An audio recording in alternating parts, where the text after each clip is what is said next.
Hello बच्चों, आप सब कैसे हो? आशा करता हूँ आप सब अच्छे होंगे।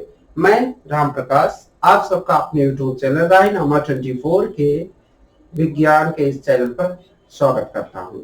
आज हम rapid revision series CBSE board class 12 physics के लेक्चर नंबर 2 लेकर आए हैं।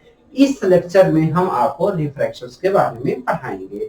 इसके पहले हम आपको पढ़ा चुके हैं रिफ्लेक्शंस के बारे में। आप लोग वीडियो जाकर के देखिए और उससे रिलेटेड चीजों को सॉल्व कीजिए, प्रैक्टिस कीजिए। और आज दूसरा लेक्चर लेकर आए हैं। चलो हम शुरू करते हैं। ये लॉ ऑफ रिफ्रैक्शन है। रिफ्रैक्शन क्या होता है? रिफ्रैक्शन होता है कि जैसे लाइट एक मीडियम से दूसरे मीडियम में जाती है तो इस घटना को, इस फिनोमिनन को क्या कहते हैं? रिफ्रैक्शन कहते हैं। Refraction means when light enters from one medium to other, this phenomena is called the refraction. Law of refraction जो है वो उसके दो लॉज हैं। जैसे रिफ्लेक्शंस के था उसे रिफ्रैक्शन के पहला, ये इंसिडेंट लाइट है, ये नॉर्मल है, तो इंसिडेंट लाइट, ठीक है, ये नॉर्मल से एंगल बना रही है, उसको क्या? Angle of incidence, angle of incidence और एंगल ऑफ रिफ्रैक्शन आर को कहते हैं। और ये नॉर्मल है। पहला लॉ ये कहता है कि the point of intersection of incident light, refracted light और नॉर्मल तीनों एक ही प्लेन में होंगे। ठीक है, नोट्स चाहिए तो हमारे चैनल पर मिल जाएगा। मतलब हम इसके लिए आप जाकर वहां से डाउनलोड कर लेना। दूसरा जो है लॉ ऑफ रिफ्लेक्शन, वो बेस्ड है स्नेल्स लॉ पे। ठीक है, स्नेल्स लॉ क्या है? पहले मीडियम में, मतलब इस मीडियम में बना हुआ एंगल ऑफ इंसिडेंस का sine I equal into sine I into normal refractive index. ठीक है, नॉर्मल से बना हुआ angle sine I into refractive index of that medium, मतलब n1, तो n1 sine I equal to second medium का refractive index n2 into उसमें बना हुआ रिफ्लेक्टेड एंगल का साइन आर, मतलब n1 sine I equal to n2 sine R. ये इसको करोगे तो n2 upon n1 equal to sine I upon sine R होगा। अब ये होगा n2 upon n1 equal to n21 equal to sine I upon sine R. इसे क्या कहते हैं? इसे कहते हैं स्नेल्स लॉ। और ये जो तुम देख रहे हो इसको याद रखना, n21 बहुत इंपॉर्टेंट है।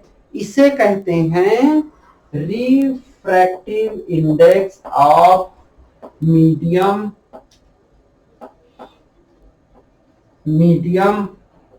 To with respect to medium 1। ठीक है, इसे कहते हैं रिफ्रैक्टिव, और ये इक्वल टू होता है n2 अपान n1 के। तो ये हमारा हुआ लॉ ऑफ रिफ्रैक्शंस। अब हम बहुत इंपॉर्टेंट, इससे और चीजों भी डिड्यूस किया जा सकता है।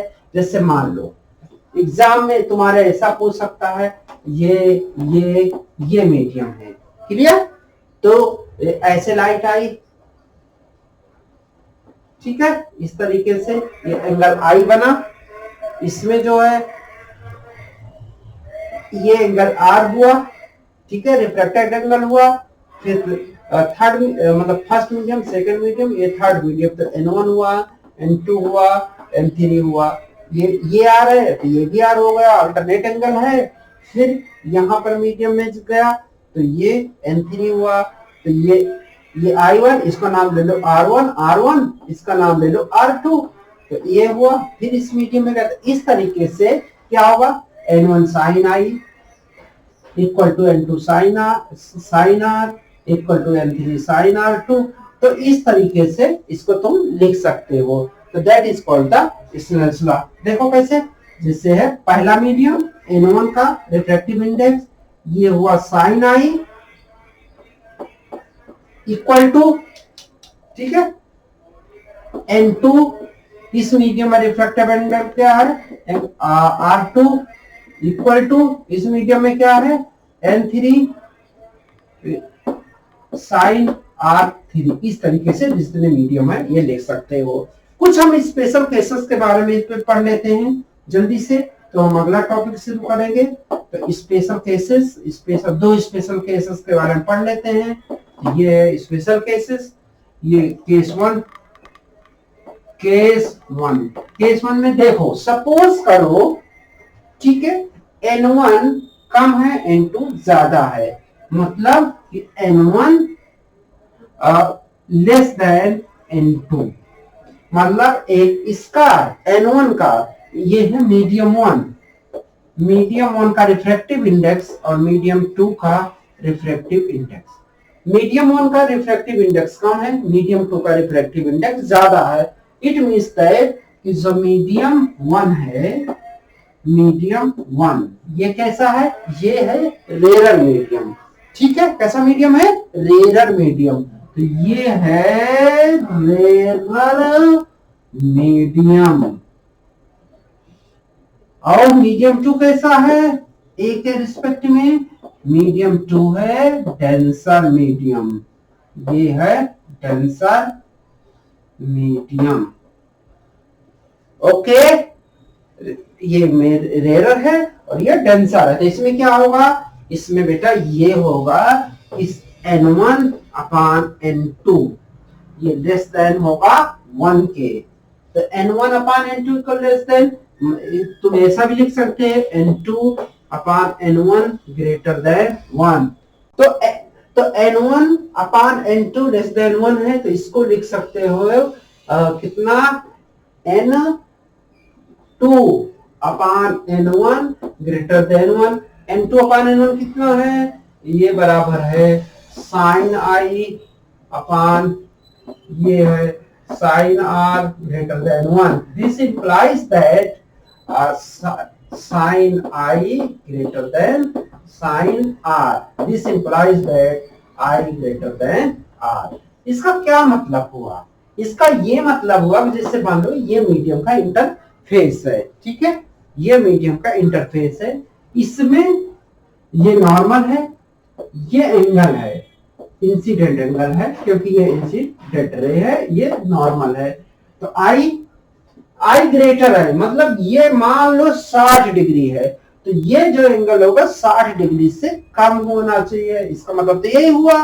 तो यहां पर क्या है, ये 60 डिग्री है, तो 60 से कम होगा, तो मतलब इधर नहीं जाएगा, इस साइड आएगा, ठीक है। तो ये होगा R। देखो क्या है कि इसका मतलब बेटा ये निकला कि अगर लाइट किस मीडियम से, रेयर मीडियम से डेंसर मीडियम में जाती है, रेयर मीडियम से डेंसर मीडियम में जाती है, तो क्या होता है, नॉर्मल की तरह अट्रैक्ट होती है, मतलब नॉर्मल की तरह अट्रैक्ट होती है, नॉर्मल की तरफ मुड़ती है, ठीक है। तो यहीं पर केस 2 भी समझ लेते हैं, केस टू भी समझ लेते हैं। केस 2 में मान लेते हैं कि पहले हमने माना कि N1 लेस देन N2 है, अब मान लो N1 ग्रेटर देन N2 है, तो इसका क्या मतलब हुआ, इसका मतलब हुआ N1 अपान N2 ग्रेटर देन 1। मतलब इसका ये लिख सकते हो, देखो N2 upon N1 sine I upon sine R है, तो उल्टा करोगे तो N1 अपान N2 आएगा, कितने बराबर होगा ये, sine R upon sine I, ये होगा ग्रेटर देन 1। तो यहां से लिखोगे तो ये होगा, ठीक है, sine R upon sine I ये हो जाएगा ग्रेटर देन 1, तो sine R greater than sine I, मतलब R ग्रेटर देन I। अब ये हुआ, ठीक है, इसका ये मतलब हुआ कि जो R है ज्यादा है और I कम है, मतलब कि यहां देखो ऐसे है इंटरफेस, ये नॉर्मल, लाइट मान लो किसी एंगल पर इंसिडेंट 60 डिग्री पे गिरती है लाइट, ये इंसिडेंट 60 है, तो ये R 60 से ज्यादा होना चाहिए, मतलब ज्यादा होने के लिए इसको दूर जाना पड़ेगा, तो ये हो गया R, ये हो गया I। इसका मतलब अगर लाइट डेंसर मीडियम से रेयर मीडियम में जाती है। कहां? डेंसर मीडियम से रेयर मीडियम में जाती है तो लाइट नॉर्मल, नॉर्मल से किधर मुड़ती है? दूर की तरफ। ओके। और लाइट अगर रेयर मीडियम से डेंसर मीडियम में जाती है तो लाइट किधर मुड़ती है? डेंसर में नॉर्मल की तरफ। याद रखना, तुम ऐसे याद रख सकते हो यार, डेंसर मतलब ऐसे याद रखो कि डेंसर में डेंस होगा और डेंसर क्या करेगा? अपनी तरफ अट्रैक्ट करेगा। ठीक है, जैसा तुम्हें अट्रैक्ट करती हैं चीजें तो अपनी तरफ अट्रैक्ट करेगा। रेयर में जाओगे मतलब दूर दूर चीजें है, छोड़ो यार, नहीं जाएंगे। इसका मतलब है कि तुमको अट्रैक्ट नहीं करेगा, तुम्हें रिपल करेगा।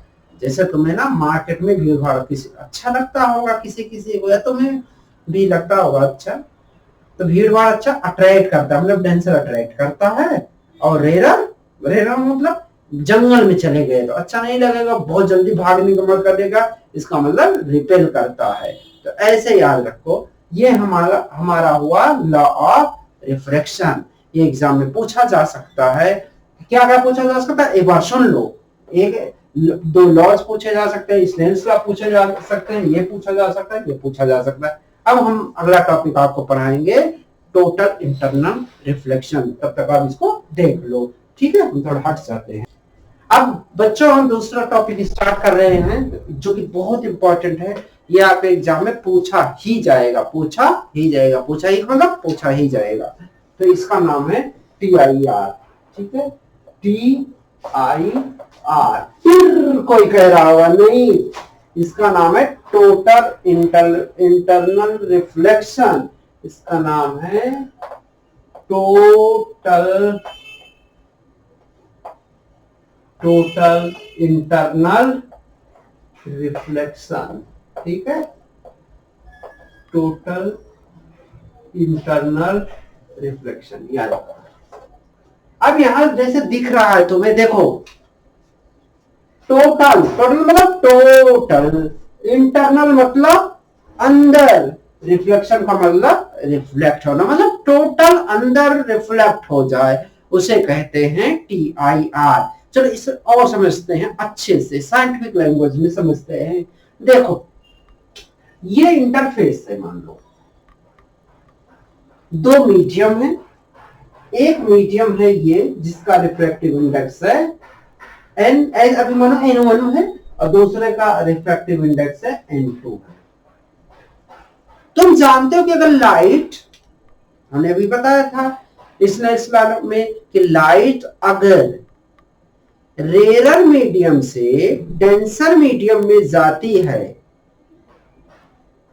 तो नॉर्मल की तरफ मुड़ जाती है। ठीक है, समझ में आया? चलो हम तुम्हें अच्छे से और समझाते हैं। ये रहा, और स्केल हमारी कहां गई? मिल नहीं रही है यार। चलो ठीक है, ये लकड़ी से समझते हैं। ये रहा लाइट, ये नॉर्मल है।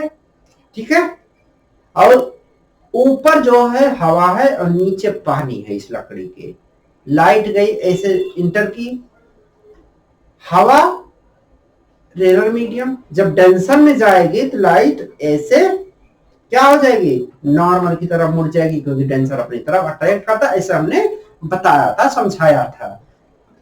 तो कोई संभावना है ही नहीं, इसको और तुम बड़ा और घटाओगे तो ये और थोड़ा सा घटेगी। कोई संभावना ही नहीं है कि लाइट फिर से इसी मीडियम में आ जाता। हमें क्या करना पड़ेगा? हमें ऊपर पानी भरना है और नीचे हवा रखनी है, जो कि क्या है, डिफिकल्ट है थोड़ा। हमेशा करते हैं कि नीचे पानी है, ऊपर हवा है। तो पानी से जब लाइट, पानी और में जो इंसिडेंट लाइट है कुछ एंगल बनाएगी, मान लो 30 डिग्री बनाई, तो हवा में क्या होगा? दूर जाना पड़ेगा ना लाइट नॉर्मल से, तो 35 डिग्री या 40, मतलब 30 से ज्यादा ही बनाएगा।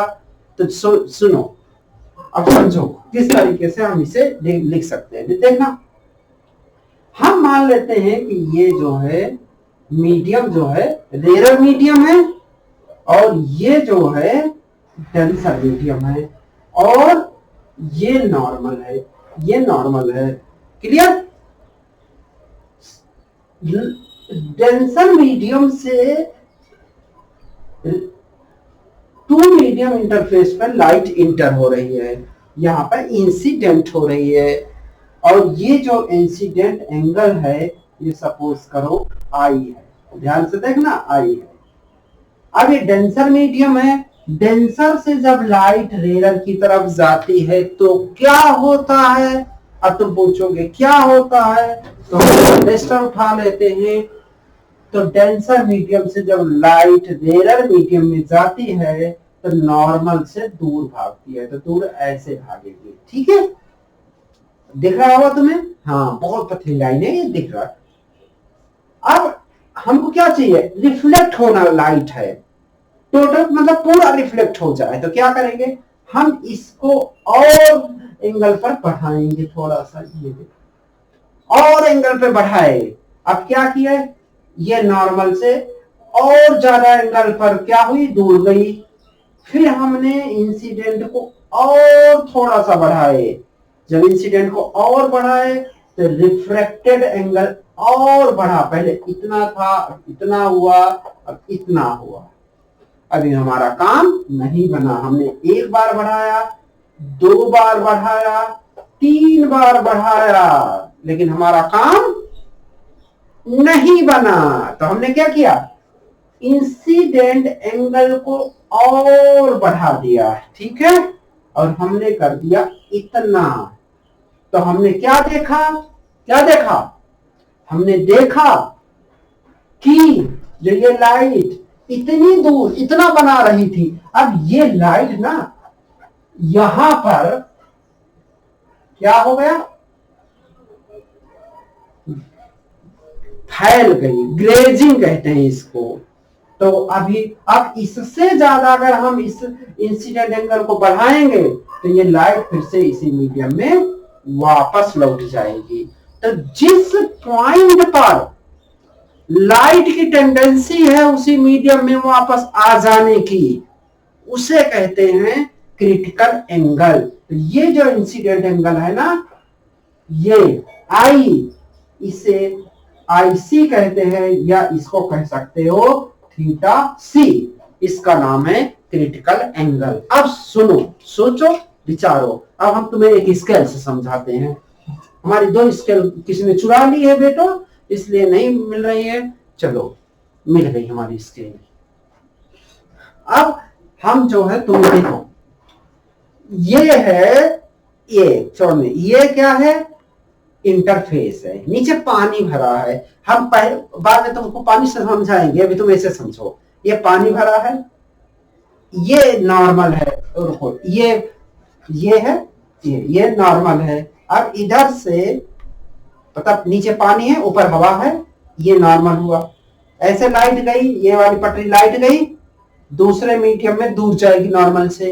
इसको और बढ़ाए, ये और दूर गई, बढ़ाते बढ़ाते एक ऐसे पॉइंट पर हमने पहुंचे कि वो लाइट जो है फिर से उसी मीडियम में वापस आ गई। उसे कहते हैं क्या, जिस एंगल पर ऐसी घटना घटित हो रही है उस एंगल को कहते हैं क्रिटिकल एंगल। ये जो पूरी की पूरी घटना है, पूरा का पूरा फिनोमिना है, इसे कहते हैं TIR, टोटल इंटरनल रिफ्लेक्शन।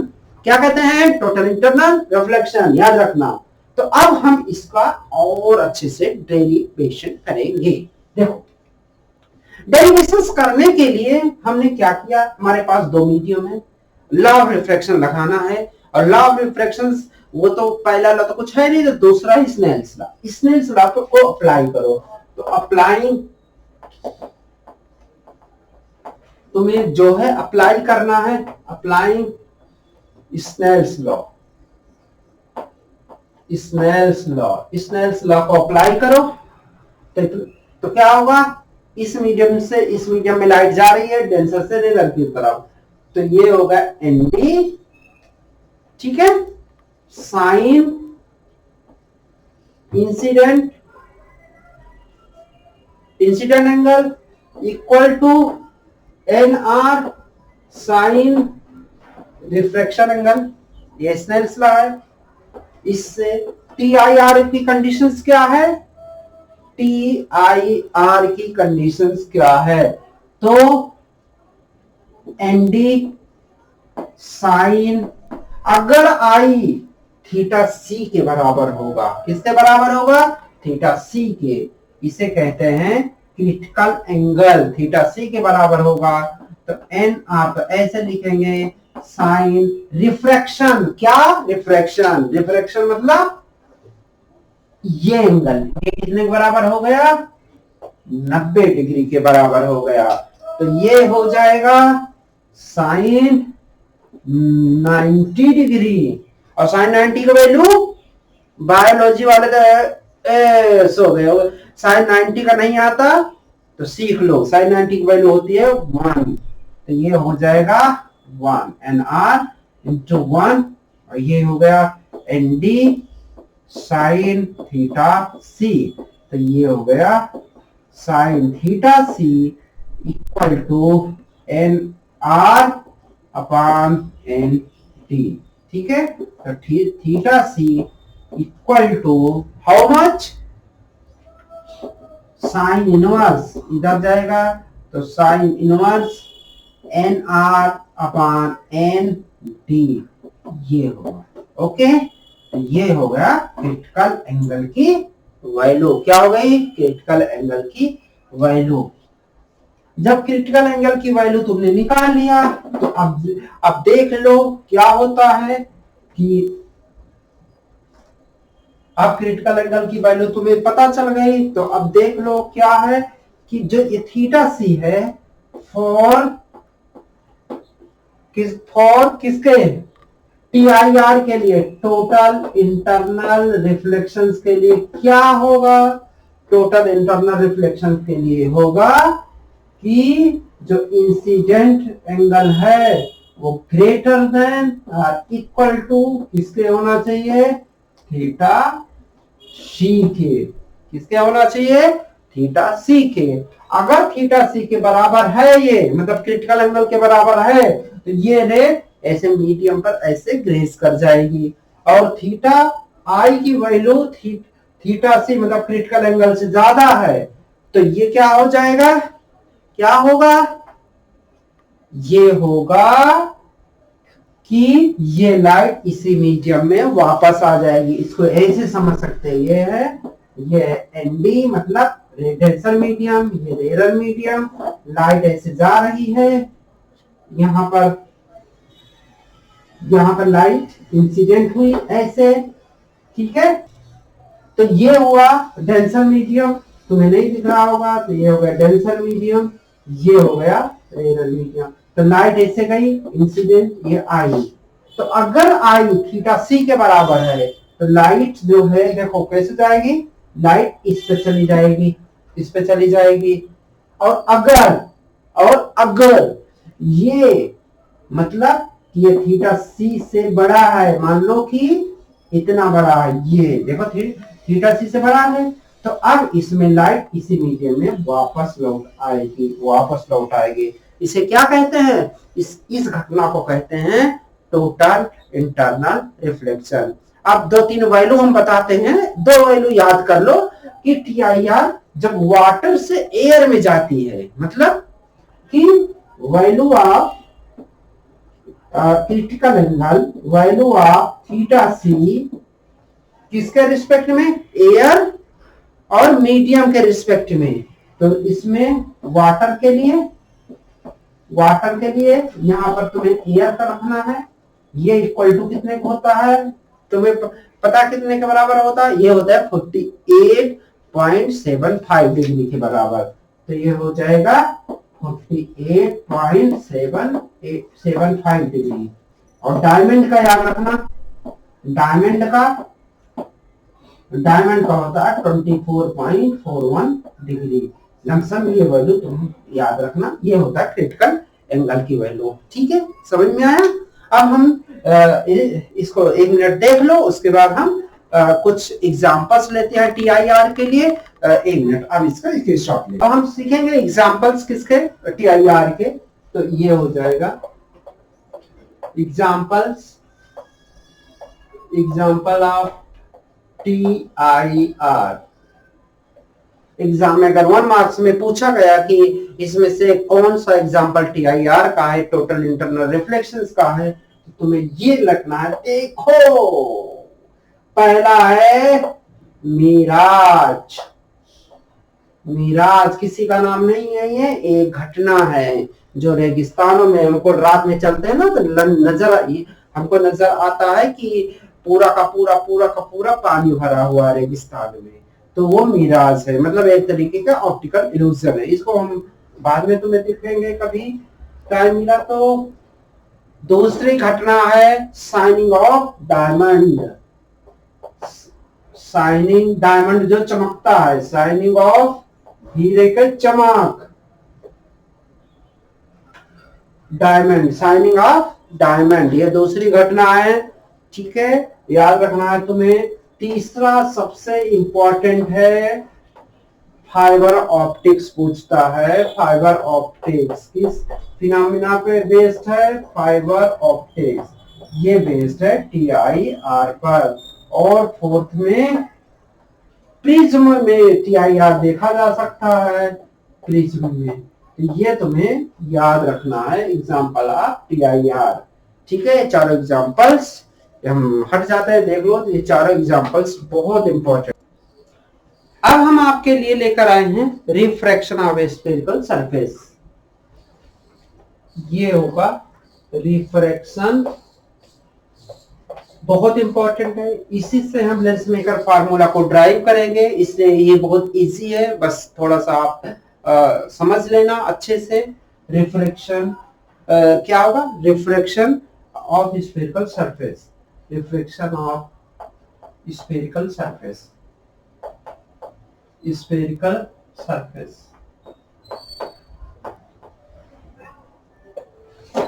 ये रिफ्लेक्शन ऑफ स्फेरिकल सरफेस आज हम पढ़ेंगे। ठीक है, तो स्फेरिकल सरफेस देखो, कॉन्वेक्स और कॉन्केव दो तरीके के हो सकते हैं। हम कॉन्वेक्स वाला पढ़ते हैं। कॉन्वेक्स क्या होता है? जो ये उठा होता है ब्लड, ये। और कॉन्केव क्या होता है? जो धंसा हुआ होता है। ये वाला जो पार्ट है, इधर वाला, हमने मिरर में तुम्हें पढ़ाया है कि ये वाला पार्ट होता है कॉन्केव का पार्ट, ये होता है कॉन्वेक्स का। तो हमने क्या किया कि एक गोला है, गोल गोल गोल गोल एक गोला है ऐसे। ठीक है, गोले को ऐसे काट दिया है, क्लियर? ठोस गोला है, गोले को काट दिया। तो गोले जब काट देंगे तो कुछ इस तरीके से दिखेगा, देखना ध्यान से देखना, इस तरीके का दिखेगा, ऐसे इस तरीके से दिखेगा। और ये क्या होगा? ये पूरा का पूरा क्या होगा? सॉलिड होगा, ऐसे मान लो सॉलिड होगा पूरा का पूरा। क्लियर? समझ में ना? ये पूरा का पूरा सॉलिड होगा। ये इधर का जो रिफ्रैक्टिव इंडेक्स है N1 है, और अंदर का रिफ्रैक्टिव इंडेक्स N2 है। क्लियर? तो इसका जो अपर्चर है, सबसे थिक वाला अपर्चर है, यहां से एक लाइन जाएगी, उसे कहते हैं, क्या कहते हैं इसे? प्रिंसिपल एक्सिस कहते हैं। ऐसे प्रिंसिपल एक्सिस जाएगी। सपोज करो कि एक ऑब्जेक्ट है, पॉइंट ऑब्जेक्ट यहाँ पे रखा हुआ है, यहाँ पे रखा हुआ पॉइंट ऑब्जेक्ट। तो पॉइंट ऑब्जेक्ट है, चारों तरफ रे जाएगी लाइंस। तो हम उसमें की एक रे लेते हैं। कितनी रे लेते हैं? एक रे लेते हैं। तो वो रे सपोज करो ऐसे इंसिडेंट किया, ध्यान से देखना, इस तरीके का इंसिडेंट किया। और ये जो ये ऑब्जेक्ट है, ये जो एंगल है, ये अल्फा है। ठीक है, अब ये एक गोले का ऐसे पार्ट रहा होगा, ऐसे गोले का पार्ट रहा होगा। जब गोले का पार्ट है तो उसकी रेडियस होगी। तो रेडियस जब होगी, समझ में है ना? जब गोला है तो उसकी रेडियस होगी। जब रेडियस होगी तो हम जानते हैं कि वो रेडियस क्या कहलाता है? वो नॉर्मल कहलाता है बेटा, नॉर्मल। तो यहां पर हमने कर दिया ये नॉर्मल। यहाँ ये रेडियस हो गया, ये पॉइंट सी हो गया, ये पॉइंट पोल हो गया। ठीक है, और यहाँ और ये पॉइंट सपोज करो एम है, तो हमने यहां से ये रेडियस हो गया।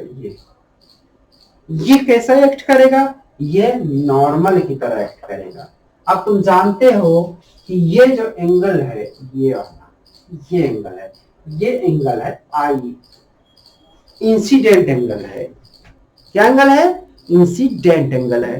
तो इंसिडेंट एंगल ऐसे गया, इंसिडेंट है। तो लाइट तुमने पढ़ा लॉ ऑफ रिफ्लेक्शन में कि ऐसी है, इंसिडेंट, ये नॉर्मल, ये एंगल है आई। तो ये क्या होगा? अगर लाइट रेयर से डेंसर मीडियम में जा रही है तो लाइट क्या होगी? टुवर्ड्स द नॉर्मल मुड़ जाएगी। तो ये सपोज करो ये रेयर है, ये डेंसर है, तो लाइट जो है ये 60 डिग्री का है, तो ऐसे सीधा जाएगी, कितना हो जाएगा? 60 हो जाएगा। तो क्या करेगा? थोड़ा कम हुआ एंगल, तो हम मान लेते हैं कि ये नॉर्मल की तरफ लाइट ऐसे मुड़ जाएगी और यहां जाकर के नॉर्मल से मिलेगी। और रे बनाने के लिए 2 लाइट रे की जरूरत है। तो यहां पर क्या फॉर्मेशन होगा? इमेज बन जाएगी। बस, कितना आसान है, बस ऐसे तुम्हें करना है और सॉल्व हो गया मामला तुम्हारा। अब देखो, O से P की दूरी, ऑब्जेक्ट से पोल की दूरी, इसे कहते हैं U। हम मैग्नीट्यूड रख रहे हैं सिर्फ, ये है मैग्नीट्यूड, U कहते हैं इसे। ठीक है, ऑब्जेक्ट पोल से इमेज की दूरी को ये कहते हैं B, सिर्फ मैग्नीट्यूड। ध्यान रखना, हम यहाँ सिर्फ क्या कह रहे हैं? क्या कह रहे हैं? मैग्नीट्यूड। और ये रहा रेडियस ऑफ कर्वेचर, इसको कहते हैं R से। ठीक है, याद रखना, ये हम बाद में वैल्यू रखेंगे। ये O है, P है, C है, I है, M है। सपोज करो कि प्रिंसिपल एक्सिस और इंसिडेंट रे के बीच में ये जहां से यहां से क्या हुई? ओरिजिनेट हुई, ये अल्फा है। यहां पर जाकर के ये एंगल हुआ बीटा। ठीक है, और ये एंगल हुआ सपोज करो गामा। ये नॉर्मल है और ये रिफ्लेक्टेड लाइट है, तो ये एंगल होगा आर। ठीक है, याद रखना। तो अब यहां से देखो, और यहां से हमने क्या किया? यहां से हमने एक नॉर्मल ड्रॉ किया, इस तरीके से परपेंडिकुलर ड्रॉ किया। और ये है 90 डिग्री का, ये P है, ये P डैश है। तो ये पैरेक्सियल अप्रोक्सीमेशंस लेंगे, मतलब बहुत कम है। Alpha, beta, gamma, theta, delta, सब इसमें एंगल क्या बहुत स्मॉल है। मतलब कि क्या क्या है यहाँ पर? अल्फा, ठीक है, ये है alpha, beta, gamma, I, R, ये है very small angle. Very small क्या है? एंगल। ये बहुत स्मॉल एंगल है। तो बहुत स्मॉल एंगल है, तो क्या होगा कि P एंड P डैश ये क्या करेगा? कोइंसिडेंस करेगा। क्या करेगा? कोइंसिडेंस करेगा। तो अब देखो, इस ट्रायंगल में देखो, इन ट्रायंगल किसमें? OPM में, OPM में। तो ये tan alpha equal to alpha. क्यों? क्योंकि अल्फा, बीटा, गामा बहुत स्मॉल एंगल है। जब स्मॉल एंगल है तो tan alpha equal to alpha. तो यहाँ और एक अप्रोक्सीमेशन लिख सकते हो, tan यहाँ पे कुछ है तो थीटा इक्वल टू थीटा होता है, और ये साइन थीटा भी थीटा के बराबर होता है। ये अप्रोक्सीमेशन लेते हैं। तो tan alpha equal to alpha, तो tan अल्फा क्या होता है? देखो इस ट्रायंगल में OPM या OP डैश M, P और P दोनों सेम है, P और P डैश। तो ये हो जाएगा परपेंडिकुलर अपॉन बेस। परपेंडिकुलर कितना है? MP। ये हो गया MP अपॉन बेस। बेस कितना है? ये है OPK। क्लियर? समझ में आया? नहीं समझ में आया? समझो, ये इस तरीके का है। देखो इस तरीके का ये है अल्फा, ये अल्फा है एंगल, तो इसके लिए बेस होगा, ये परपेंडिकुलर होगा, ये हाइपोटेन्यूस होगा। तो tan क्या होता है? Perpendicular upon base. ठीक है, हाँ समझ में आ गया होगा। अब दूसरा देखो, इन ट्रायंगल, क्या ट्रायंगल, चलो हम इधर से करें, ट्रायंगल, क्या ट्रायंगल, तो ट्रायंगल में किस में? एम पी आई में, MPI member of parliament initiative, MPI, चाहे पी रेस कहो चाहे पी कहो, पी तो पी है, तो एमपीआई में tan बीटा, ध्यान से सोचो समझो देखो, tan बीटा क्या होगा? tan beta equal to MP upon pi, pi MP upon pi, pi dash भी लिख सकते हो, लेकिन हमें अप्रोक्सीमेशन ये बार बार ना बताना पड़े, पी डैश और पी दोनों कॉन्साइड करते हैं क्योंकि वो छोटा पर्चा है। तो ये हो गया दूसरा, इन ट्रायंगल, छटका हुआ ट्रायंगल लो अब, और छटका हुआ ट्रायंगल में क्या होगा? कौन सा? सी वाला, एमपीसी में, इन एमपीसी छटका हुआ ट्रायंगल है, तो एमपीसी में tan गामा इक्वल टू, अब देखो ये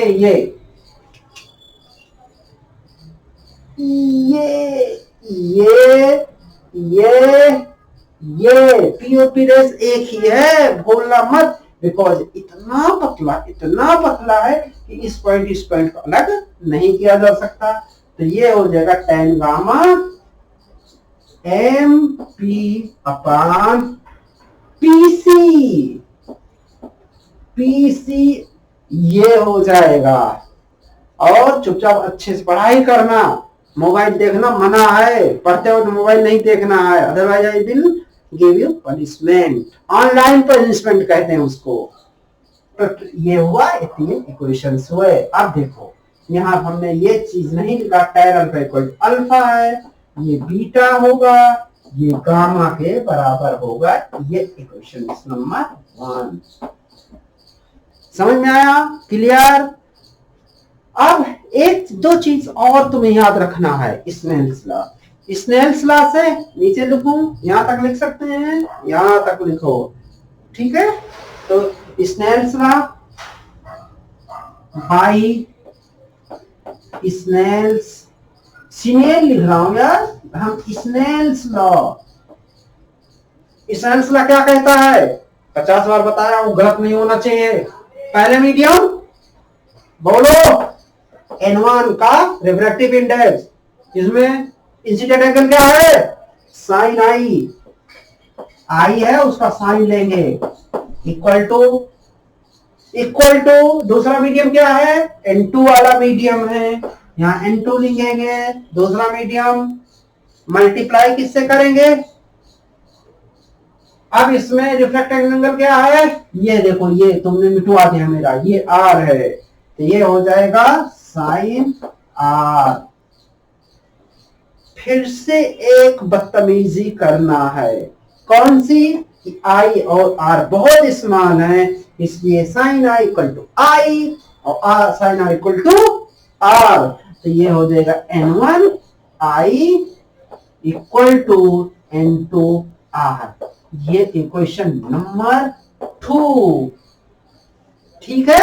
कैसे इक्वेशन हो गया? 2 इक्वेशंस हो गया, ये क्वेश्चन नंबर 2। अब देखो हम यहां तक लिख सकते हैं कि नहीं?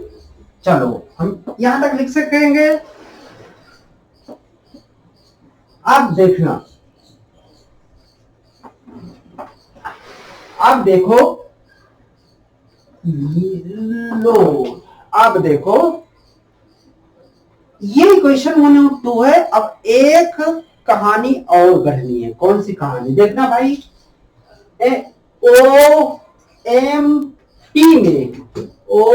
OMP में देखो, ऐसा है, ऐसा है, ऐसा है, ठीक है, ओ एम ए से गया, देखो ओ यहां से गया, यहां से गया और यहां से गया, ध्यान से देखना है। तो ये हो गया ओ, ये हो गया बेटा सी, और ये हो गया बेटा एम, और ये देख लो ऐसे जा रहा है, ऐसे। ये है आई, ये है अल्फा, और ये है किसके बराबर, गामा के। तो तुम एक चीज जानते हो, नहीं जानते तो अब जान लो कि कोई भी ट्रायंगल है, उस ट्रायंगल में, ट्रायंगल मतलब 3 एंगल है, तो जो 2 एक्सटीरियर एंगल होता है ना, उसका सम, सॉरी 2 इंटीरियर एंगल का सम उस ट्रायंगल के एक्सटीरियर एंगल जो कि उन 2 एंगल से नहीं जुड़ा है, उसके सम के बराबर होगा। कंफ्यूज? समझाते हैं। एक ये त्रिभुज है, ट्रायंगल है, 1 2 3 है, तो इसका 2 एंगल का सम मतलब जोड़, 1 और 2 इनका जोड़ इक्वल टू होगा तीसरे एंगल के बाय एक्सटीरियर एंगल के बराबर, मतलब आई इक्वल टू होगा अल्फा प्लस गामा। ठीक है, और दूसरा देखो, ये हो गया कौन सा, ट्रायंगल ओ एम सी में। अब देखो, अब क्या बचा, बीटा वाला बचा। अब हम एक और ले लेते ओ एम आई में। ठीक है, क्या ओ एम आई से आर आएगा? नहीं आएगा भाई। ओ एम आई लोगे ना तो फिर से ये आ गया, ये आ गया, फिर से ये आया, नहीं। हम क्या लेंगे, हम लेंगे कितना, एमसीआई, इन ट्रायंगल एमसीआई में। इसमें एमसीआई में देखो, सोचो समझो, ऐसा बना हुआ है, ये देखो ऐसा बना है, ऐसा बना है, क्लियर? ये है सी, ये है आई, ये है एम, ये देखो कितना है, सी और आई, ये इमेज वाली लाइन है, रिफ्लेक्टेड है, और ये क्या है, क्या है, ये नॉर्मल है। तो ये एंगल आर है, ये एंगल कितना है, आई में कितना बना है जी, बीटा, और इसको आगे बढ़ा दिया गया है, तो इसमें कितना बना है, गामा। तो वही प्रॉपर्टी, यहां थोड़ा सा टेढ़ा हो गया, टेढ़ा नहीं करना है तुम्हें, तो ये हो जाएगा gamma equal to R plus beta, या R equal to gamma minus beta. ये हो गया ये, और ये हो गया ये। इक्वेशन ये 3 हो गया, ये इक्वेशन हो गया 2, ये हो गया 3, इसका नाम ले लेते हैं इक्वेशन 3a, और इस इक्वेशन का नाम लिख लेते हैं 3b। और समझ में आया ना, क्लियर हुआ? हमको लगता है क्लियर हो गया, नहीं हुआ तो कमेंट में कमेंट करना, लेकिन चैनल को लाइक और सब्सक्राइब करना मत भूलना, ठीक है? हाँ चलो, एक बार तुम ना इसको देख लो, फिर हम आगे प्रोसीड करते हैं। देख लो बेटा, अब हम यूज करेंगे, देखो 3a 3b और 2, तो वैल्यू हम सब्स्टिट्यूट करेंगे किसकी, आई और आर की। तो क्या करेंगे, हम सब्स्टिट्यूट करेंगे वैल्यू, पुटिंग द वैल्यू, ये putting value of I and R, कहां से, फ्रॉम इक्वेशन, किसमें, from equation 3a and 3b into किस इक्वेशन में रखना है, 2 में, ठीक है? 2 में हम सब्स्टिट्यूट करेंगे, तो ये कितना, n1, तो n1 ऐसे लिखना है, याद रखना, ये रहा n1 ऐसे लिखना है, n1 ऐसे लिखना है, थोड़ा ऐसे हमारा हाथ दिख रहा है n1।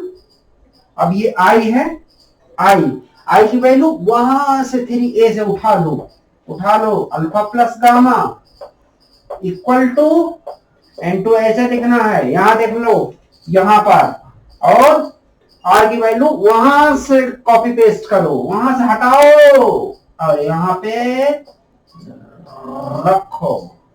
ठीक है, तो ये होगा N1, ये फाइनल हुआ। अब हम इसको आगे का वो करते हैं तुम्हारा। चलो ये देखो N1 है, कितना है, अल्फा प्लस गामा। तो ऐसे लिख लो कि N1 alpha plus N1 gamma equal to, ये हो गया N2 gamma minus N2 beta. ये हुआ। इसमें एक एक चीज साथ ले लो। चलो हम N1 लेते हैं अल्फा, ओके, और यहाँ पे क्या है, प्लस है, ये N2 लेते हैं beta equal to N2 gamma. ऐसे रहने दो, इधर लाओगे तो N1 गामा हो गया। तो ये देखो N1 अल्फा, अल्फा मतलब tan अल्फा। तो फ्रॉम इक्वेशन किसने, इक्वेशन 1, तो इक्वेशन 1 से tan अल्फा क्या हमने रखा था, ये रखा था MP अपान OP, MP अपान PO या OP ये रखा था, प्लस N2 बीटा क्या रखा था, ये था बीटा, और इमेज जो बनी थी PI था, तो ये था MP upon PI equal to N2 minus N1। Gamma क्या रखा था, गामा रखा था हमने MP अपान PC।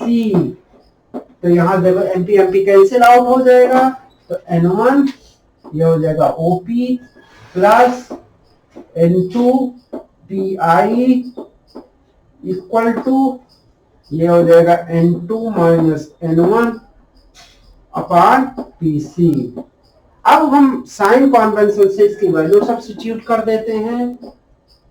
तो साइन कन्वेंशन से क्या हो जाएगा, OP, देखो OP क्या है, P से O की दूरी, ऑब्जेक्ट से पोल की दूरी, इसको लिख लो माइनस U साइन कन्वेंशन से। और दूसरा क्या हो जाएगा, दूसरा हो जाएगा PI, इमेज से पोल की दूरी, इसको लिख सकते हो तुम क्या, माइनस B, नहीं प्लस B लिखना है, क्योंकि ये रिफ्लेक्टेड की डायरेक्शन में है, ये इंसिडेंट रिफ्लेक्टेड के डायरेक्शन में है। रिफ्लेक्शन वाली क्या रहते हैं, क्या लेते हैं रिफ्लेक्शन वाली, निगेटिव, रिफ्लेक्शन वाली पॉजिटिव। तो इधर पॉजिटिव उधर निगेटिव, इधर पॉजिटिव उधर निगेटिव, तो ये PI। अब देखो PC क्या हो जाएगा, PC ये हो जाएगा R प्लस R। ये तीन वैल्यूज हैं, इसमें सब्स्टिट्यूट कर दो। तो सब्स्टिट्यूट करेंगे हम, तो ये हो गया N2 PI, PI मतलब, PI का मतलब कितना हुआ, ये है ना, ये भूलना मत, ये B है हमारी कुछ राइटिंग ना, U और B की थोड़ा सा कंफ्यूजन है, मैं सुधार रहा हूँ, तुम भी सुधारो।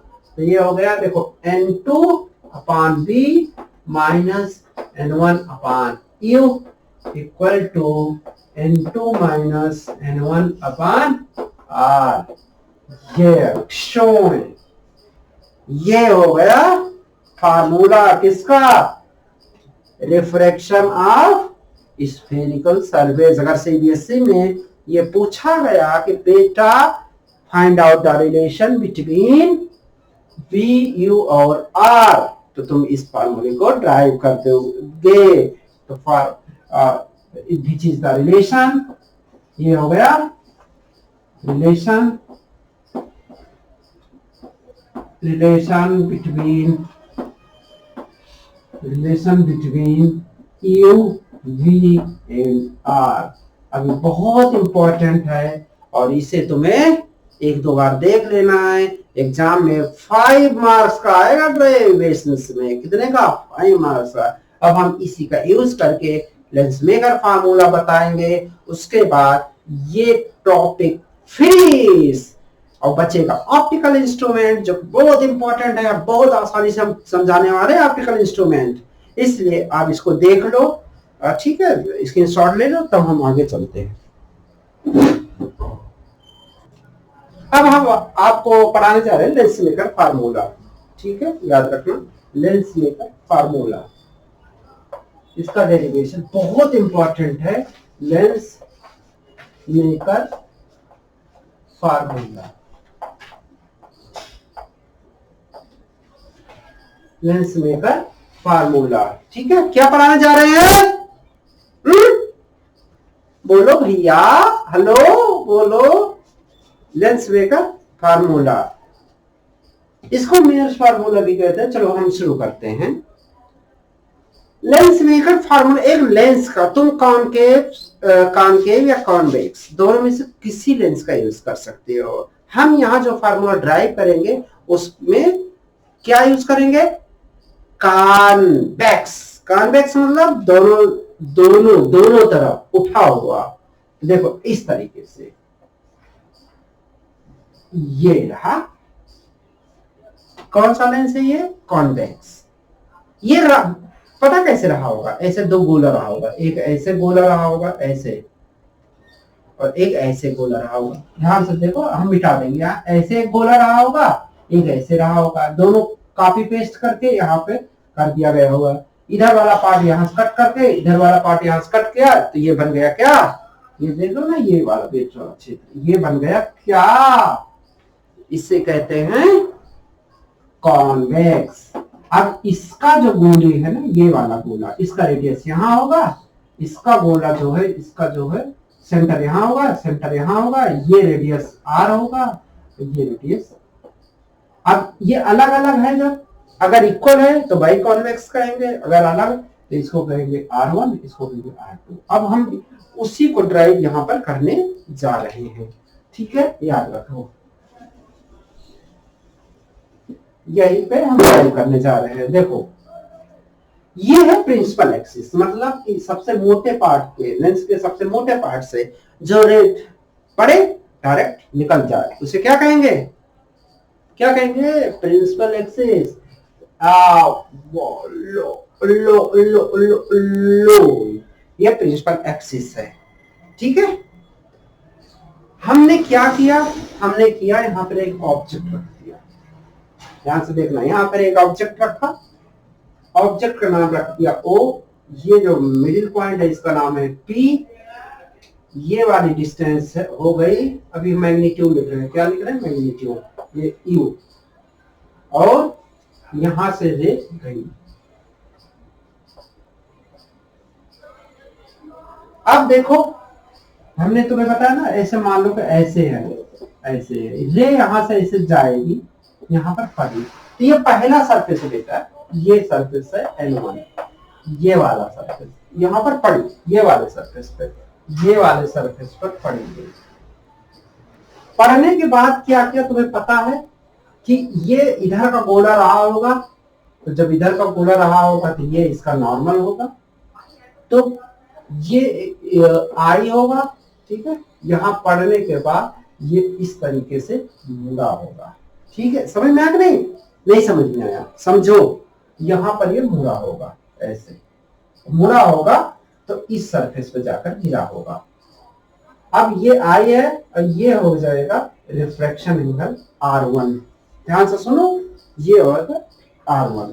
अब R1 अब इस सरफेस पे पड़ा, अब इस सरफेस पड़ा तो ये इधर वाला गोले का पार्ट रहा होगा, तो इसकी रेडियस ऑफ कर्वेचर ऐसे बनेगी, इस तरीके से रेडियस ऑफ कर्वेचर ये वाली होगी।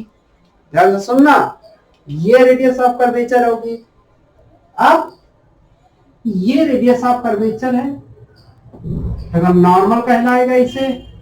ये अंदर इंसिडेंट हुआ, ये अंदर इंसिडेंट हुआ, तो नॉर्मल से जो ये एंगल बनेगा इसे कहेंगे इंसिडेंट एंगल। इंसिडेंट रे और नॉर्मल के बीच में, ठीक है।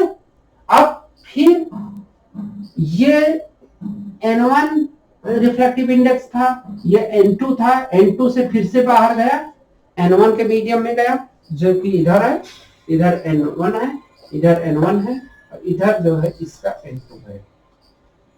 अब यहां पर गया, N2 डेंसर है, ये कांच है, ग्लास है, और ये एयर है या कुछ और है, मतलब मान लेते हैं N2 जो है ज्यादा है, N2 ग्रेटर देन N1 है, क्लियर, N1 है।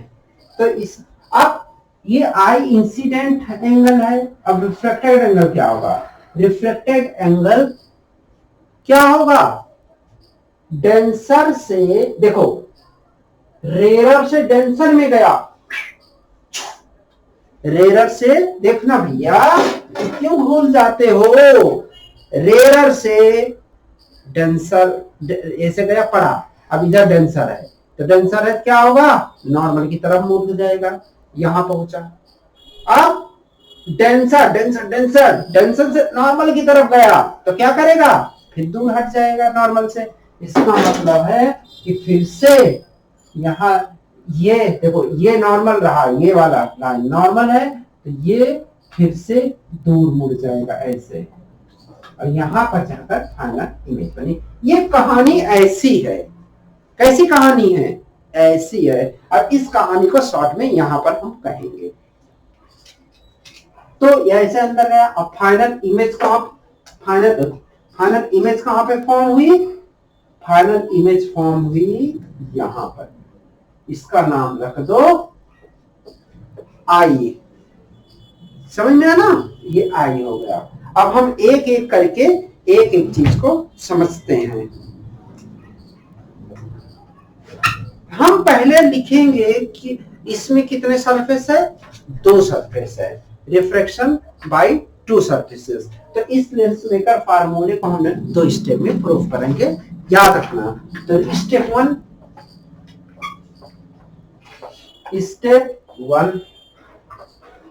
कौन सा फार्मूला यूज करेंगे? वही वाला फार्मूला, कौन सा? रिफ्रैक्शन थ्रू स्फेरिकल सरफेस वाला। ये हो गया कितना? रिफ्रैक्शन थ्रू स्फेरिकल सरफेस, याद रखना, स्फेरिकल सरफेस। तो इसमें कौन सा हम लेंगे? देखो इसको कट करके यहां पर पेस्ट, तो ये कट करके यहां पर कर दिया हमने पेस्ट, तो ये हो जाएगा ऐसे, ठीक है। इस तरीके से हमने इसको पेस्ट किया। ये है एक्सिस है, ये है इस तरीके के लाइन गई, ये ऑब्जेक्ट O है, ये P है, इसका जो है पोल, ये पोल है, ठीक है, ये पोल है। या मान लो कि ये M है, ये N है, अच्छा लगेगा। तो M है, पोल बीचों बीच में है, MN बहुत, ये पतला लेंस है इसलिए MN बहुत कम है, इसका मतलब P कह सकते, लेकिन हमें MN को। तो ये पहले वाले सरफेस पर पड़ी, ठीक है। पढ़ने के बाद क्या किया? पढ़ने के बाद ऐसे इमेज फॉर्म हुई, कहां पर? यहां पर। और ये पहले सरफेस से N1 से इमेज फॉर्म हो रहे, इसका नाम N1 रखा हमने। क्या रखा? N1 रखा। तो ये वाला सरफेस हुआ। तो इसके लिए फार्मूला हम लिखते हैं। देखो सपोज करो कि ये वाला है U, distance of object from M, और ये डिस्टेंस ऑफ इमेज फ्रॉम ये हो गया V1। हम कौन सा फार्मूला यूज करेंगे? अभी हम तो बता चुके हैं, ये N2 upon B minus N1 upon U equal to N2 minus N1 upon R। ये फार्मूला अप्लाई करना है, ऐसे एग्जाम में तुम्हें लिखना है apply formula,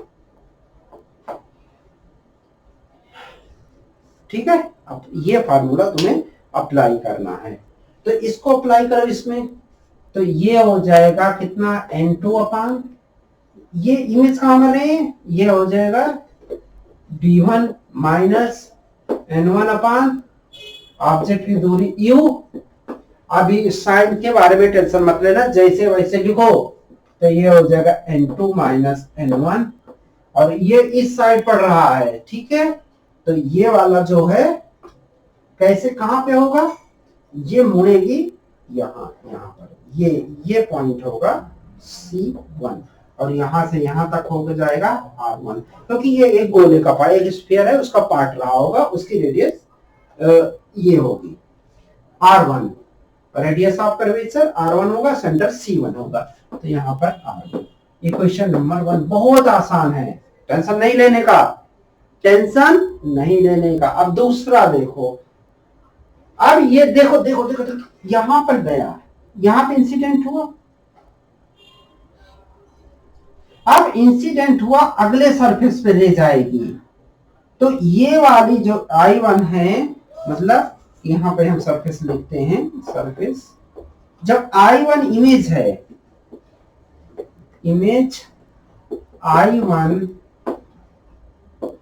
will act as virtual object for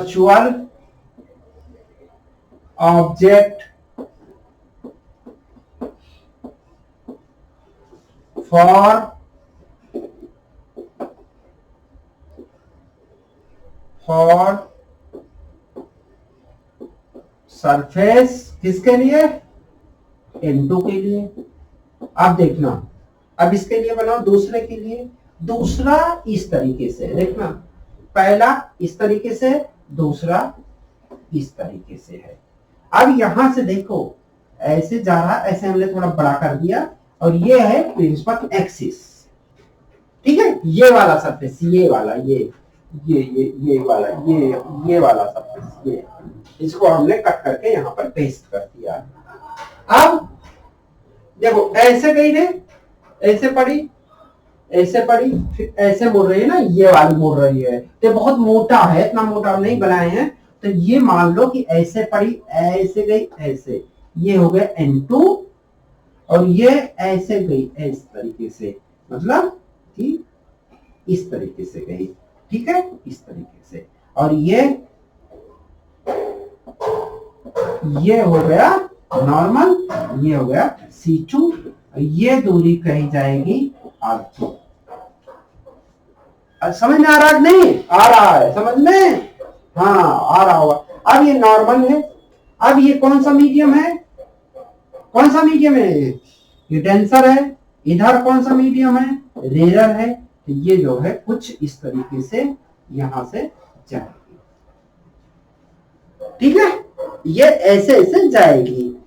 तो ये यहां पर पहली इमेज कौन सी थी, पहली इमेज जो बनी हुई थी ये वाली I1 ऐसे गई, फिर ये टेंसर यहां पर, तो ये I1 यहां से, ठीक है, यहां ध्यान रखना, यहां से ये रहा वो क्या रहा, ये इमेज I1 दूसरे सरफेस के लिए किसका काम करेगी, ऑब्जेक्ट का। तो ये वाला I1 रहा, और ये फाइनल इमेज हुई, ये कहते हैं फाइनल इमेज, ये फाइनल इमेज हुआ, ये वर्चुअल ऑब्जेक्ट हुआ। तो ये वर्चुअल ऑब्जेक्ट हुआ, तो अब ये दूरी बन जाएगी कितना, जीनो कितना दूरी बन जाएगी, ये दूरी बन जाएगी, अब वही जो ऑब्जेक्ट की दूरी थी ये हो जाएगा V1, और फाइनल जो हो जाएगा ये हो जाएगा V। समझ में आना? अब एक सेकंड इसको देख लो, फिर हम इरेज करके अगला तुम्हें बताते हैं, ओके।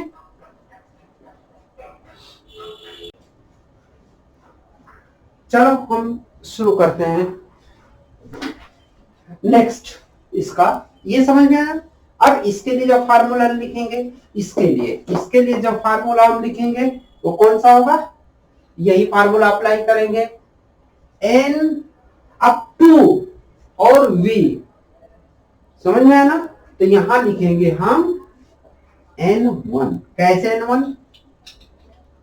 यहां पर जो इमेज बन रही है दूसरे मीडियम के थ्रू बन रही है, इसमें इमेज क्या बने, इमेज का कौन सा है, ऑब्जेक्ट दूसरे मीडियम में है, N2 में है और इमेज N1 में है, तो ये होगा N1। ठीक है, ये N1।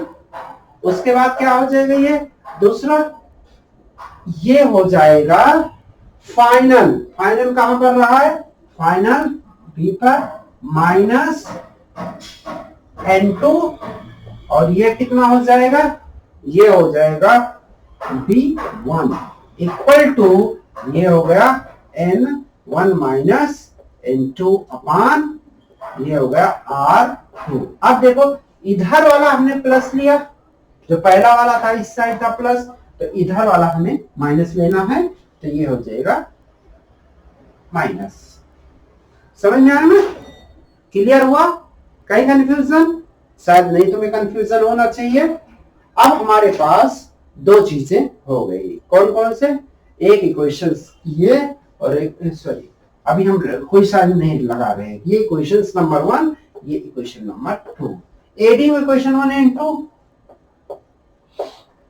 Adding equation 1 and 2, equation 1 and 2, दोनों इक्वेशंस को ऐड कर दो, दोनों इक्वेशंस को ऐड कर दो, तो देखो N2 V1 यहां पर है माइनस में, N2 B1 यहां पर है प्लस में, दोनों कैंसिल आउट, तो ये बना N1 B माइनस, यहां से बना N1 upon U equal to, add करो, ये होगा N2 माइनस N1 अपान R1, साइन कॉन्वेंशन समझ नहीं ले रहे हैं हम कहीं पर भी, माइनस, देखो N1 माइनस N2 है, तो इसको लिख सकते हो माइनस N2 माइनस N1 अपान R2। ठीक है, यहां से हमने क्या कर लिया, यहां से जब माइनस लगाएंगे तो N2 माइनस N1 अपान R2 हो गया, ये तुम्हारा इक्वेशंस बना। इससे क्या निकल सकता है, नीचे लिखे, ये नीचे हम equal to 1 upon B minus 1 upon U, यहां से N1 कॉमन इक्वल टू, यहां से क्या common, N2 minus N1 common, और ये हो जाएगा कितना, 1 अपान R1 माइनस 1 अपान R2, ये कॉमन। बेटा ये क्वेश्चन बन जाएगा ऐसे इंप्लाइज लगा करके, N1 common, N1 common, 1 upon B minus 1 upon U equal to N2 minus N1 upon, ये होगा N1, और ये 1 अपान R1 माइनस 1 अपान R2, ये हुआ। ठीक है, यहां से 1 upon B minus 1 upon U, ऐसा लिखो इक्वल टू, इससे सॉरी यहां पे ये टर्म नहीं आएगा, इसको हमने इधर नीचे रख लिया, तो ये हो जाएगा N2 अपान N1 माइनस 1, ऐसा हुआ, और ये नीचे ये हो जाएगा 1 अपान R1 minus 1 upon R2।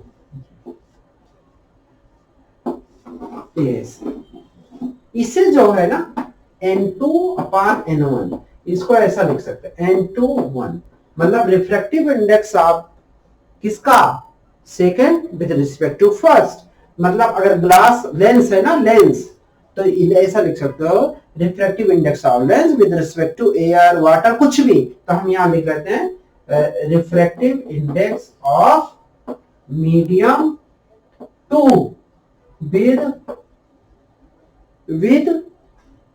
Respect to medium 1। ठीक है, मीडियम टू मीडियम, तो इससे समराइज कर लो, 1 upon B minus 1 upon U equal to कितना हो गया, N21 माइनस 1, ये हुआ 1 अपान R1 माइनस 1 अपान R2, ये हुआ यार, इसे कहते हैं लेंस मेकर फार्मूला। तो ये जो टर्म है ना, इसको क्या लिख सकते हो लेंस फार्मूले से, 1 upon F equal to N21 minus 1, ये हो गया 1 अपान R1 माइनस 1 अपान R2 ये है, ठीक है। ये इसे कहते हैं लेंस मेकर फार्मूला। ये this is called the lens maker formula. Lens maker formula इसे कहते हैं, क्या कहते हैं इसे, क्या कहते हैं, क्या कहते हैं, लेंस मेकर फार्मूला कहते हैं, ठीक है। अब गलत नहीं होना चाहिए, एग्जाम में बहुत इंपॉर्टेंट है, बहुत ही इंपॉर्टेंट है। अब देखो, अगर हम कॉन्वेक्स लेंस की बात करते हैं, हम यहीं पे थोड़ा इरेज करके तुम्हें बताते हैं कि अगर हम, ठीक है, टेंशन मत लेना, बस जस्ट वेट, तब तक इसको चिंता मना, और सोना मना है, सो मत जाना, क्योंकि ये तो क्लास लंबी है। जब हम कोर्स पढ़ाएंगे तब 40 मिनट 30 मिनट में बहुत अच्छे से पढ़ाएंगे। तो ये लेंस मेकर फार्मूला फॉर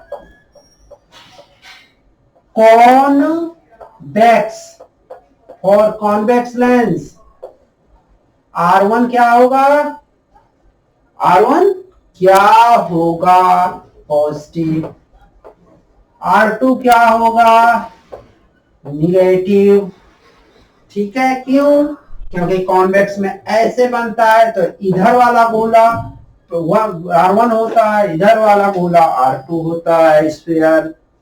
अगर हम कॉनकेव लेंस लेते हैं, कॉनकेव लेंस लेते हैं, तो ऐसे बनता है, तो इधर का गोला इधर बनता है, इधर का गोला इधर बनता है।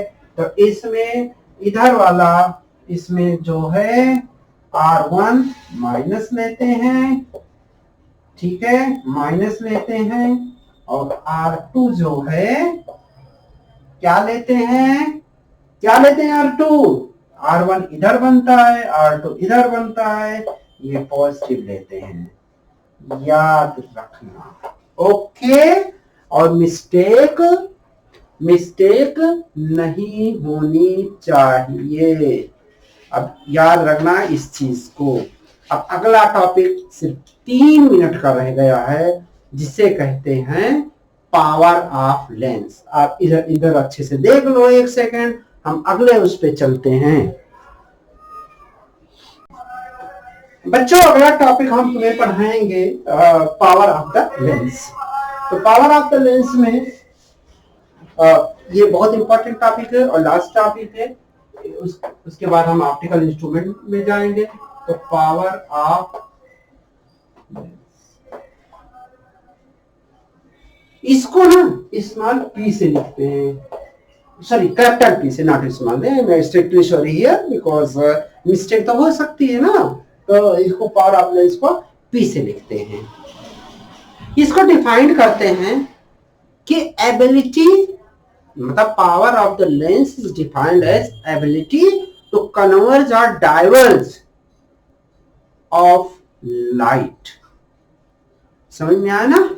तो एबिलिटी ऐसे याद रखना, ability to converge, ability to converge और डाइवर्ज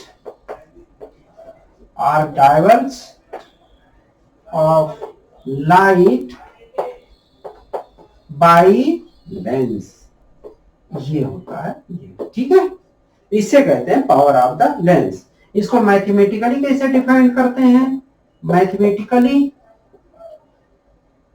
ये होता है, मैथमेटिकली कैसे डिफाइन करते हैं? तो पावर 1 अपॉन फोकल लेंथ, और ये मीटर में होने चाहिए, ओके। ये डेफिनेशन होती है, आया समझ में ना?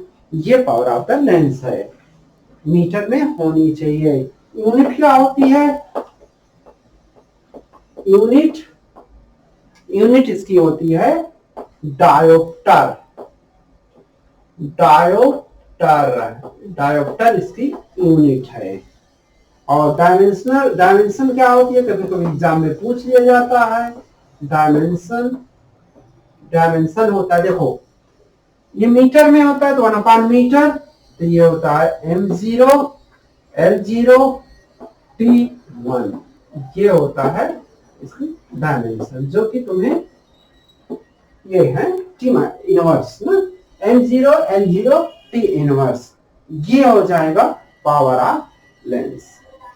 ठीक है, power combination of the two lenses, उसकी पावर कैसी होती है? मान लो कि तुम्हारे पास एक लेंस ये है और एक लेंस ये है, और ये सपोज करो f1 फोकल लेंथ है, ये f2 है, तो पावर इक्वल टू हो जाएगा P1 plus P2 equal to 1 अपान f1 प्लस 1 अपान f2।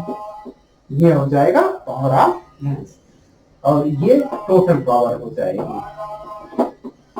मैग्निफिकेशन क्या होता है दोनों का अगर जोड़ा जाए तो ये मैग्निफिकेशन, जो कि हम बाद में तुम्हें डिस्कस करेंगे, अभी तो तुम फार्मूले को याद कर लो। मैग्निफिकेशन देखो, पावर जुड़ जाती है, मैग्निफिकेशन मल्टीप्लाई हो जाता है, तो m इक्वल टू होगा m1 और m2 का मल्टीप्लाई। m1 जो है मैग्निफिकेशन ऑफ इसका, इसको मान लो लेंस 1, ये लेंस 2, तो ये हो जाएगा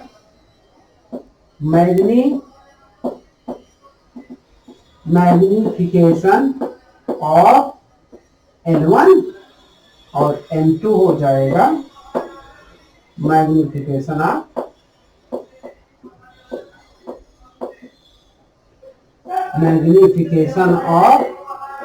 L2। ठीक है, ये तुम्हें रिमेंबर रखना है। इसी के साथ आज की क्लास हमारी फिनिश होती है। हम अगली क्लास में लेकर इसका डेरिवेशन बाद में तुम्हें कराएंगे, जब हम रिकैप कराएंगे फिर से एक बार एग्जाम्स के 3 दिन पहले, और इसी के साथ हमारी क्लास खत्म होती है। अब हम आपके लिए अगला टॉपिक लेकर आएंगे ऑप्टिकल इंस्ट्रूमेंट, जो कि लेक्चर नंबर 3 होगा हमारे रैपिड रिवीजन सीरीज का। और जैसे ये ऑप्टिक्स सेकंड बुक फिनिश होती है, उसके बाद सेकंड बुक से के सारे इंपॉर्टेंट क्वेश्चन जो ऑब्जेक्टिव टाइप के, शॉर्ट आंसर टाइप के, मतलब सेक्शन ए, सेक्शन बी या सेक्शन सी के क्वेश्चन पूछे जा सकते हैं, उसे हम बताएंगे और उसकी प्रैक्टिस कराएंगे। Okay, thank you, and I request my dear students, my dear students, my channel like कीजिए, मेरे चैनल को सब्सक्राइब कीजिए, शेयर कीजिए, प्रमोट कीजिए, जिससे हम और अच्छे इंप्रूव कर सकें और आपको अच्छे नोट्स प्रोवाइड करा सकें, और भी बहुत सारी चीजें जैसे फिजिक्स को एक्सपेरिमेंट के थ्रू हम समझा सकें, जो कि हम 1 मार्च से ये इनिशिएटिव लॉन्च करने वाले हैं। Thank you, bye bye, take care, और एग्जाम्स की तैयारी करते रहना, टेंशन बिल्कुल मत लेना, बहुत अच्छा जाएगा आपका एग्जाम। Thank you.